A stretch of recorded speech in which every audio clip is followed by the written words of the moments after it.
Good morning বন্ধুরা, এখন 6টা এখনও বাজেনি। আর এইদিকে দেখো, এরা দুজনে ঘুমিয়ে রয়েছে, ভাই আর বোন দুজনে এলে মুড়ি দিয়ে। কারণ একটু রাত্রিবেলা বৃষ্টি হয়েছিল, ঠান্ডা ঠান্ডা পড়েছে, তাই লাইটটা জ্বালিয়ে দেখালাম। দেখো কীরকম করে তাকিয়ে আছে, মানে আমাকে বলো না নিচে নামতে, কারণ আমি যদি ওকে বলি নিচে নামতে এক্ষুনি নিচে নেমে যাবে।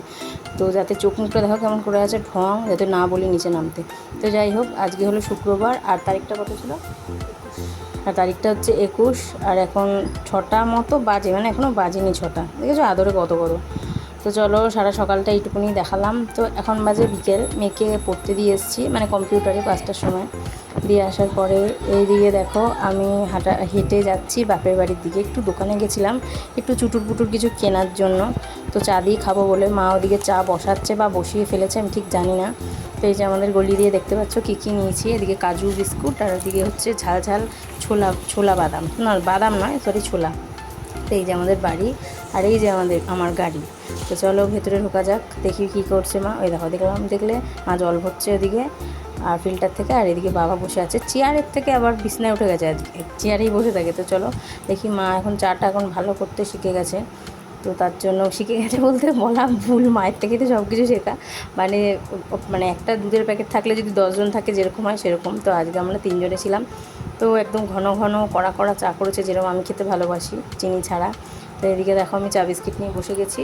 আর ওদিকে বাবাকে বললাম ওটা খোলো তুমি, কারণ চাটা ঠান্ডা হয়ে গেলে আমার ভালো লাগে না, গরম গরম চা খেতেই ভালো লাগে। তো এদিকে মা আর আমি বসেছি, আর বাবা কিন্তু আবার নিজের জায়গায় শিফট হয়ে গেছে, মানে চেয়ারে চলে গেছে। তো এদিকে তো যেরকমটা জানো, সিরিয়াল দেখে, বয়স হয়ে গেলে আর কী করবে, ঘরে বসে বসে ওই সিরিয়াল দেখে। আর আগাগোড়াই এদের মানে একটু নেশা আছে বাবা মার যে সিরিয়াল দেখার, আমার একদমই নেই। আমি একটু ফোন ঘাটারই নেশা। ফোন না ঘাটলে কী করে তোমাদের ভিডিও দেবো বলো? সব কিছু দেখে বুঝে শুনে একটুখানি ভালোভাবে ভিডিও দিতে হয় না। তো এখানে দেখো মা বসে আছে, গরমে প্রচুর কষ্ট পাচ্ছে সবাই আমার মতো। এখানে মাও চা খাচ্ছে। মা জানে না ভিডিওটা আমি করছি, কট করে দেখেছে, দেখে এবার বুঝতে পেরেছে ভিডিওটা করছি। তো এখন আমি বাড়ি যাব, মেয়েকে আনতে যাব, এনে বাড়িতে যাব। বাড়িতে গিয়ে এবার মেয়ে এসেছে, এখন বাজে হচ্ছে 6:45।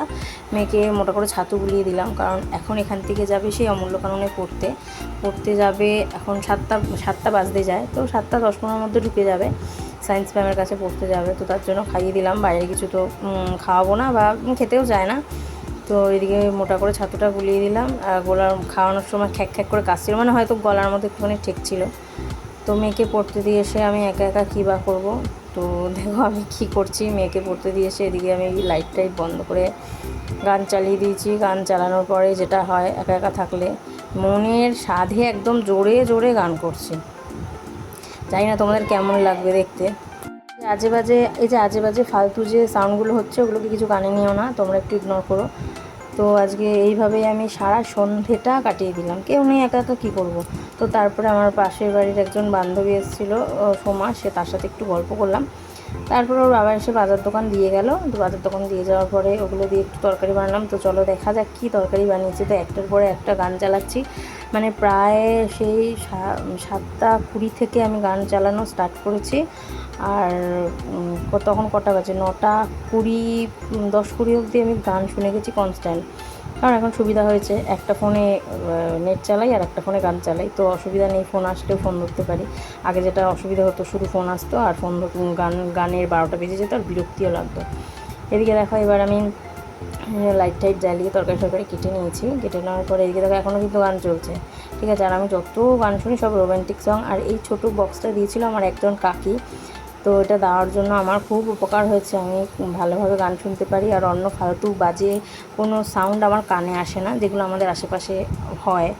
তো এদিকে দেখো আমি কী তরকারি রান্না করছি, মেয়ে এসে একটু নাক ছিটকাবে, সেটা তোমাদের অবশ্যই দেখাবো। আর রুটিটা কিনে আনা হয়, কারণ রুটি এই গরমের মধ্যে করা অসম্ভব ব্যাপার। আর এদিকে দেখো মেয়ে চলে এসেছে, তো রুটি তরকারি বেড়ে দিয়েছি। এই যে নিজের ঘড়িটা যত্ন সহকারে রাখছে, কারণ ওর এটা খুব প্রিয় ঘড়ি।